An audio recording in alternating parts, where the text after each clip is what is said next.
Coucou tout le monde, aujourd'hui je vous retrouve dans une nouvelle vidéo, je vais un petit peu laisser aérer au final. Une vidéo un petit peu spéciale puisque j'ai décidé de faire un vlog et j'aimerais bien aujourd'hui vous présenter l'atelier, enfin le début de quelques projets que j'ai fait, notamment ceci que j'ai réalisé pour la fête des mères, j'aimerais vous en parler un petit peu plus. Voilà. Bon, au final, le voisin commençait à jardiner, à faire du bruit, donc je me suis dit que j'allais fermer la fenêtre et vous parler comme ça. J'entends que ça résonne, j'avais jamais fait attention, mais ça résonne un peu parce que la pièce n'est pas trop remplie. Quoi qu'il en soit, je vous reprendrai en fin de journée, puisqu'aujourd'hui je vous embarque avec moi, mais on part à la mer avec ma famille sur une très belle plage. Et je vous montrerai donc mon avancée du Itofude. Et la petite réalisation couture que j'ai faite, et je vous montrerai un petit peu comment j'ai aménagé ma pièce atelier. Alors il n'y a pas grand chose, vous entendez, ça résonne, mais je trouve ça sympa. Vous avez peut-être vu ces derniers temps, j'ai fait mes tutoriels amigurumi, je m'éclate. Et je me suis dit en fait, est-ce que je vous les publie tout à la suite, ou est-ce qu'il aurait été mieux en fait que j'attende et que je les publie semaine après semaine, mais j'en avais pas envie. J'avais envie de tout publier d'un coup, donc je me suis écoutée. Et là c'est pareil, j'ai envie de vlogger, donc je me dis allez, je vlog en fait. C'est ma chaîne, je fais ce que je veux. Mais oui, je suis en train de réfléchir à me dire est-ce que je n'essaierai pas en juin de faire un vlog une fois tous les 2 jours pour vous emmener un petit peu dans mon quotidien, puisque je fais beaucoup de choses en soi, plutôt le soir, la nuit, quand je rentre du travail. Mais je me dis que ça pourrait peut-être être sympa de vous emmener avec moi au cours de mes réalisations. C'est l'été, donc il fait nuit plus tard, il fait beau, donc ça me donne envie de faire plein de choses. Et c'est vrai que là, ma fréquence de une vidéo par mois, je pense que c'était pas assez, ce qui fait que là j'ai une envie de filmer, de publier plein de choses. Mais voilà, je suis en pleine réflexion. Dites-moi si ça pourrait vous intéresser d'avoir ce daily vlog, bon, un vlog sur 2, mais c'est en regardant la chaîne de Julie Lolipelote qui fait des vlogs, mais que je me suis dit, bon, en vrai, il n'y a pas besoin d'avoir énormément de contenu. Si je vous montre sur quoi je travaille, en fait c'est hyper sympa, moi j'adore l'écouter parler, voilà, ça m'éclate, donc je me dis que je pourrais peut-être m'en inspirer. Dites-moi ce que vous en pensez. Et voilà, écoutez, je vous embarque avec moi pour cette journée. Alors, pour aller à la plage, j'ai donc mis une robe de plage avec mes méga chaussons. Je sais que ces chaussons font parler d'eux, mais j'ai trouvé, je voulais vous montrer, que cette petite veste que j'ai réalisée, qui est un modèle de Marianne Munier, dont je ne me souviens plus du nom, mais je vous l'inscrirai. Je trouve que cette petite veste va parfaitement avec, et comme il ne fait pas extrêmement chaud en ce moment, je me dis que ça peut très bien aller. Alors attention, vous allez avoir le mal de mer. Mais vous voyez, je trouve que les couleurs s'assortissent très bien. Donc je vais la prendre avec moi.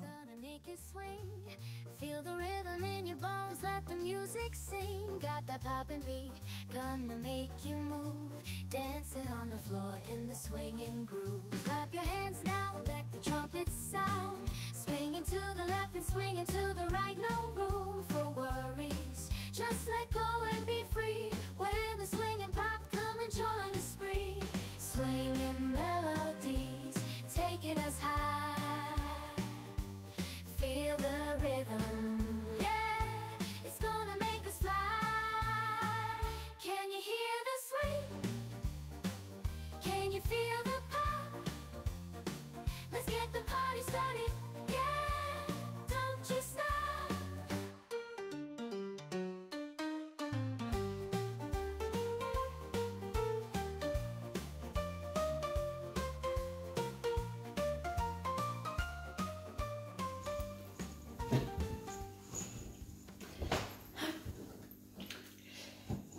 Et voilà, je vous retrouve de retour de la plage puisque j'ai envie de faire un petit point sur une cousette que j'ai fait et un petit point sur le Vito Foodé. Mais avant, je voulais vous parler de la plage où on est allé avec ma famille. Il s'agit de la plage de Brégançon dans le Var et si vous passez dans le Var, je vous la conseille. Il y a un parking qui est payant et qui fait un peu comme une aire en fait et qui est hyper sympa. Personnellement, c'est ma plage préférée. Et c'était trop chouette. Comme d'habitude, je vous ai filmé des petites images pour vous montrer. Et c'est vraiment génial là-bas. J'adore. Alors, il faisait pas très chaud. D'habitude, on peut aller se baigner. Là, c'est vrai qu'il y avait beaucoup de monde dans l'eau. Mais pour moi, personnellement, il faisait encore un petit peu trop froid. Donc, je me suis pas baignée. Mais voilà pour la parenthèse plage. On va maintenant parler... de quoi est-ce qu'on va parler? On va parler un petit peu couture. Puis je vous montrerai l'atelier. Donc je voulais vous montrer, j'ai réalisé ce modèle. Donc le modèle du short du livre Escapade au soleil de Liz Taylor. Donc il s'agit de ce modèle-ci. Non, loupé, je le cherche. Il s'agit, voilà. Oh ben, il s'appelle le short tout simplement. De ce modèle-ci. Et en fait, j'aimerais bien faire la tenue avec le modèle et le petit haut. J'ai acheté la laine pour faire le haut une fois que j'aurai fini mon Vito Foodé. Et donc, en fait, vous avez les explications. Hop, est-ce que j'y arrive sans trop vous en montrer? Vous voyez, vous avez après les explications. Et j'ai réalisé deux versions. La première, donc dans une viscose, oui, il me semble que c'est ça. Donc la viscose de Liz Taylor. Et j'ai tout pris en fait, comme eux, j'ai pris les petits arrêtoirs là. Au final, je suis pas sûre que ça apporte vraiment quelque chose, ces petites choses, donc bon. Voilà, j'ai fait le petit détail en violet. Alors j'ai fait une taille M et j'ai pris un élastique de taille M. Je vous dis ça parce que vous verrez que dans celui que j'ai fait pour maman, j'ai un petit peu adapté. Donc une taille M, il est relativement froissé. J'ai pris des petites photos. Il est très sympa. Il fait en fait effet jupe. Et c'est vraiment très cool et pas du tout difficile à faire. Donc j'en étais vraiment très contente. Je pense que là, ça rend rien. Donc j'ai des photos, je vous les mettrai. Mais écoutez, je m'en suis pas trop mal sortie. Bon ben voilà.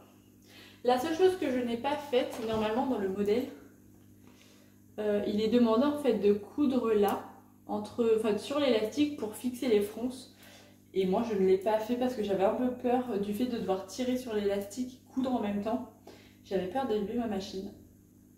Donc j'ai fait une première version. Et comme je vous dis vraiment, moi en couture, je suis débutante plus.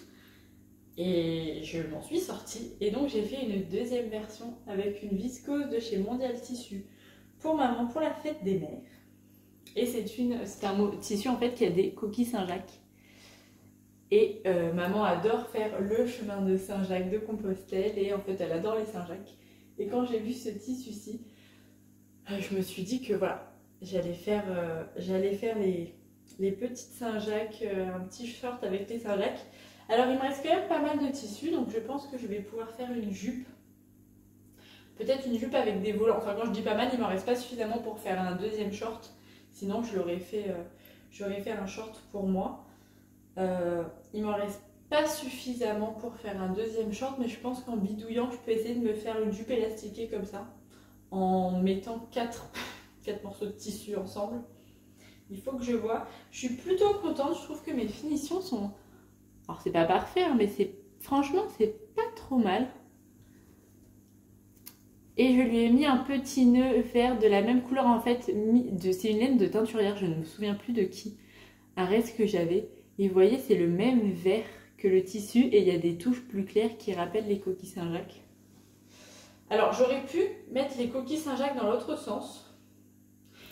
Mais ça j'y ai pensé qu'une fois que j'avais coupé le tissu. Donc, alors j'ai bien fait attention en plus qu'il soit bien dans le même sens, mais pas dans le bon sens. Donc bon écoutez. Donc voilà, pour maman aussi je lui ai fait une taille M. Mais pour l'élastique, je lui ai mis un élastique un petit peu plus grand. Donc elle essaiera et elle verra. Maman est quand même plus petite que moi de 10 cm.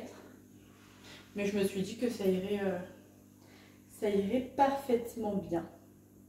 Donc voilà pour ça, comme je vous disais, c'est vraiment un modèle super sympa à faire et je suis très contente. Ma prochaine étape, comme je vous disais, c'est de faire le petit modèle du haut en tricot de ce livre. Et après, j'hésite à faire soit la petite robe, voilà, soit, que je vous le retrouve, j'aime beaucoup le maillot de bain. Je vais vous le montrer. Le maillot de bain est très sympa.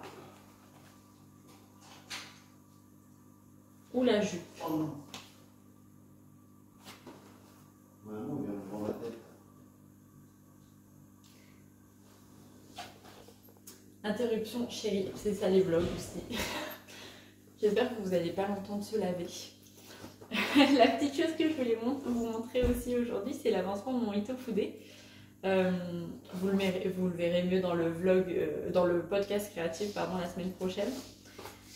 Mais j'ai bien avancé sur le Itofude. J'entends mon chéri qui fait du bruit, c'est génial.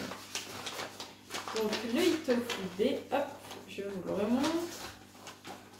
C'est un modèle de Hiroko Fukatsu et je le fais dans le cadre du CAL organisé par Eve d'Atelier EV3, qui est vraiment un modèle très sympa.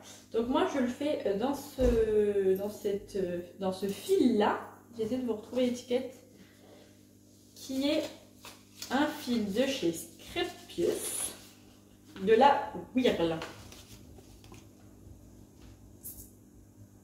Et donc c'est une fibre, puisque si je cherche la composition, 60% coton, 40% acrylique. Et donc alors ils disent entre 215 et 225 grammes, il y a 1000 mètres. Et voilà où j'en suis, c'était un beau cône. Et vous voyez que c'est bien aplati et que je commence à rentrer dans les couleurs claires. Et je suis dans la... comment est-ce qu'on pourrait appeler ça? La vasque, les pans du gilet. J'en suis en fait dans la dernière partie. Hop, alors attendez. J'ai rassemblé. Je ne suis pas sûre que vous voyez grand-chose. Alors j'ai mis le marqueur, puisque à chaque motif, moi je mets un marqueur, pour être sûre. La dentelle est vraiment pas complexe. Il est très agréable à faire. C'est mon seul projet actif en tricot. C'est tout un gilet, tout en dentelle. C'est pas difficile, c'est super chouette. Et en fait, comme je fais de la broderie, du point de croix, un peu de couture, et ben en fait c'est cool d'avoir ce projet parce qu'on s'ennuie pas dessus, mais c'est pas... Alors, c'est pas zéro cerveau parce qu'il faut compter, mais en fait ça demande pas de réflexion à partir du moment où on connaît la dentelle en fait. Et donc c'est très sympa. Donc voilà ce que ça donne. Donc vous voyez bien mon dégradé. Au final le dégradé est plus joli derrière. Et donc voilà, là je suis en train de descendre ma vasque. Il me sort... Ma vasque. Oh, Clara. Ma basque. Mon après truc. Hyper bien. Vraiment, j'ai des mots techniques, c'est génial. Et donc voilà. Et vous voyez qu'en fait, comme c'est un fil qui est dégradé, mon dessous de manche, on voit ma couture. J'avais vu des gens le faire dans les laine dégradées en fait comme ça. Et je m'étais dit, oh mais trop chouette, parce que c'est quand même, au final, c'est quand même compliqué. Mon chéri qui fait des bruits bizarres, c'est super. C'est quand même compliqué d'utiliser un fil dégradé comme ça. Et j'avais pas envie de faire un t-shirt simple, j'avais envie d'un truc un peu plus travaillé. Et j'avais vu des dames faire ce modèle avec et je m'étais dit, bah c'est sympa. Donc là, je me dis, porter comme ça, bah écoutez, ce sera pas trop mal. Derrière, ce sera vraiment très beau. On verra une fois terminé, écoutez. Et alors, ce qui est bien, c'est que donc c'est un petit modèle d'été et je me suis dit qu'avec le haut rose et ce short là, ça ira très bien. Je vous ferai un petit look le jour où je les aurai terminés. Mais donc voilà, j'avance tranquillement. Mon objectif, c'est de le finir en mai. Puisque c'est mon projet de mai pour pouvoir après commencer des tops d'été. Mais c'est sympa, je porte beaucoup de gilets dans un coloris uni, comme un beige, un rose poudré ou un marron glacé. Il serait vraiment très beau. Je vais le continuer, ça c'est sûr. Et je vais vous embarquer avec moi pour vous amener dans ma petite pièce atelier pour un petit peu vous montrer. J'avais très envie de vous montrer ça. C'est pour ça d'ailleurs que j'ai commencé ce vlog. Donc écoutez, venez avec moi, on y va. Alors je vous tiens un peu près, mais je vais retourner la caméra. Je vais fermer pour ne pas déranger mon chéri. Et je vais un petit peu vous montrer comment je m'organise en ce moment. Donc alors là c'est à papa pour faire l'électricité. Et moi je suis à l'entrée. Et donc voilà la pièce. Quand on rentre, on a ce meuble qui vient de chez Ikea. Donc ça c'est nos caisses à outils. Oups là pardon, donc pas très intéressant. Ici on a donc la laine industrielle avec laquelle justement j'ai fait mon gilet. Mais je vais bientôt la rendre à maman parce qu'elle va en faire quelque chose. Dans cette caisse là on a les gros restes. Vous voyez, des restes qui sont quand même vraiment assez gros. J'en ai pas énormément. Mais quand même de quoi remplir une petite caisse. Et ça, c'est de quoi faire des éponges. D'ailleurs, il faut que je m'en refasse et je pense vous filmer un petit tutoriel quand je me ferai vraiment des petites éponges basiques. Ici, je range des fils en coton perlé avec lequel je fais des amigurumi très fins. Et là, vous voyez, j'ai 3 Rainbow Socks de chez Katia. Ça aussi, c'est une trousse avec des petits outils. Ici, j'ai tout ce qui est kit, en fait. Avec celui-ci, le dernier que j'ai acheté. J'ai trop envie de me le faire. Je pense commencer par celui-là. La petite boîte. Donc, c'est des modèles de Sarah Patch. Et il y a tout, en fait, dedans. Et cet été, il faut absolument que je la banane. Et donc, vous voyez, j'ai de quoi faire de la broderie. J'ai une petite balance qui ne marche plus. J'ai des points de croix qui viennent du Cambodge. Donc des kits. Vous voyez, c'est tout des kits. Celui-là, j'aimerais bien faire cet été. J'ai des kits que m'a ramené ma belle famille du Cambodge. Bon, vous voyez rien, mais il faut que je le fasse, ça aussi. Donc ça, c'est tout ce qui est kit. Celui-ci aussi. C'est des amis qui me l'ont fait pour ma déco d'été. Il faut que je le fasse cette année. Et ici, je crois que c'est voilà un petit peu de tout et de rien. Encore du coton perlé. Ça, c'est du fil à broder que j'avais chiné et il faut que je le teigne. Voilà. Après, si on continue ici, c'est du rangement en fait. Je vais pas vous montrer nécessairement parce que c'est un peu du surplus, vous voyez. Quoique mon bobinoir est là, hein. Bobinoir, dévidoir. On a ma machine à coudre juste ici que j'aimerais bien installer là et en fait faire une housse pour qu'elle puisse rester. Qu'est-ce que c'est ici? Ah oui, mes sacs à projet vides. Et après tout ça, c'est des fils de broderie. Ça pareil, c'est des petits fils de broderie que j'ai trouvé chez Action. Et là, vous voyez, j'ai une... Oh, elle a perdu sa petite tête. Il faudrait que je l'habille, cette petite miss. Et donc, voilà. Là, on a une illustration qui va aller dans le salon. Et ça, c'est des petits cadres pour aller avec des petites images que j'ai achetées. Bon, ça, plutôt pour la déco des toilettes. Mais donc, de chez nous. Tout ça aussi, ça c'est là où je range mes restes de laine, les restes de broderie. Ça c'est vraiment les tout mini restes de laine, tout petits. Et après vous voyez, ça c'est une trousse avec des feutres. Là on a tout ce qui est crochet. Là c'est là où je range toutes mes aiguilles. Ça c'est un kit à aiguilles que j'ai chiné aussi. Ça c'est des broderies qui sont en cours, inachevées, qui ne se finiront jamais. Ça, c'est mon cardigan en granny. J'ai fait 3 granny, je crois. Et puis, je me suis arrêtée. Cet automne, il faut que je le fasse. C'est pas de moi, ça, de commencer et de ne pas faire. Hop. Donc, on a évidemment l'imprimante. Une jolie imprimante que mon chéri m'a prise. Et ici, qu'est-ce qu'on a? On n'a pas grand-chose. On a des petits restes.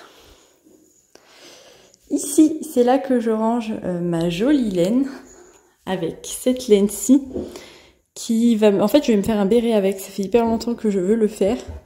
Mais je vais me faire un béret avec ces jolies laines-là. Donc, c'est de la Soft Tweed de chez Drops. Que j'avais acheté en promotion parce que cette laine est en promo. Souvent en été. Des jolies petites illustrations. Avec une bougie que m'a fait mon meilleur ami. En forme de laine avec des paillettes. Trop beau. Donc là, vous avez tout ce qui est laine. Et en fait, ce que j'adore avec les secrétaires, c'est que quand on ouvre, hop là, vous avez, voilà, vous avez l'intérieur. Donc là, c'est mes petits fils chenilles. Donc les petits fils chenilles. Pareil, là, c'est les tissus. Donc ça, en fait, c'est tout ce que je dois monter. Ça, j'aimerais bien. C'est une petite broderie que j'ai finie. Là aussi, c'est du tissu qui me reste. Ça, c'est des projets qui vont être bientôt là. Un peu de soak. Soak? Non. Comment ça s'appelle? Eucalan. Pour nettoyer les tricots. Ça, je l'ai acheté pour une broderie. Un petit pic à aiguille. Et puis après, là, j'ai diverses choses rangées. Donc, à savoir, c'est plutôt tissu, broderie. Et là, qu'est-ce que c'est? Ah oui, c'est les illustrations, il me semble. Ah oui, les illustrations. Un chargeur. Ah oui, le chargeur de cette tablette lumineuse que j'ai acheté chez Action pour une dizaine d'euros, qui est super. Du washi tape. Et donc, pareil, en fait, là, j'ai mes 2 broderies. Et puis après, j'ai un deuxième secrétaire. Donc là, c'est plus un secrétaire pour la papeterie. Donc c'est un secrétaire où il faut mettre... Hop, hop. Donc là, c'est plus pour la papeterie, le dessin et le montage de bijoux. Donc je vais pas vous faire le détail parce que je ne pense pas que ça vous intéresse. Mais en gros, là, c'est tout du papier. Beaucoup, beaucoup. Et j'ai trouvé ça que des gens jetaient à la poubelle, que j'ai tout nettoyé. Donc ça, c'est ma petite malle à couture. Et tout ça, c'est mes projets en cours, dont je vous parlerai soit dans un vlog, parce que celui-ci, je travaille plus trop dessus, soit dans le podcast créatif. Mais voilà, ça, c'est mon Steven West qui n'a pas avancé depuis un moment. Celui-là aussi, j'aimerais beaucoup le reprendre. Ça, c'est des chaussettes que j'aimerais faire. J'ai le sac à projet prêt depuis un moment. Ça, c'est le Stitch Long de The Frosted Pumpkin Stitchery, dont je ne vous ai pas encore parlé. Ça, pareil, c'est un projet que j'arrête et que je vais monter. Ça, c'est un projet en cours, mais je ne l'avance pas trop. Et ça aussi, c'est une broderie trop belle que j'ai un peu mis de côté, mais que j'aimerais reprendre. Donc, voilà. Écoutez, c'est tout pour le moment. Puisqu'en fait, voilà, mon atelier, c'est juste des petits meubles. Mais j'avais hyper envie de vous le montrer, surtout ça. J'adore cet endroit, c'est mon endroit préféré. Hop, je vous retourne. Écoutez, voilà, c'est tout pour aujourd'hui. Je pense que je vous ai bien partagé ma petite journée. Dites-moi si les vlogs de ce style vous plaisent. Et puis écoutez, on se dit à la prochaine. Si ça vous plaît, j'essaierai d'être un petit peu plus régulière. Et comme je vous dis, j'hésite en fait à me lancer dans des vlogs de juin. Mais je me tâte. Bon écoutez, ciao ciao, à bientôt. Et surtout, n'oubliez pas de me dire si ça vous a plu, de liker, de commenter. Je vois que toutes les youtubeuses font ça et moi je ne le dis jamais. Mais sachez que je vous remercie de regarder mes vidéos au quotidien et merci quoi. Bon allez, je vous laisse. Bisous.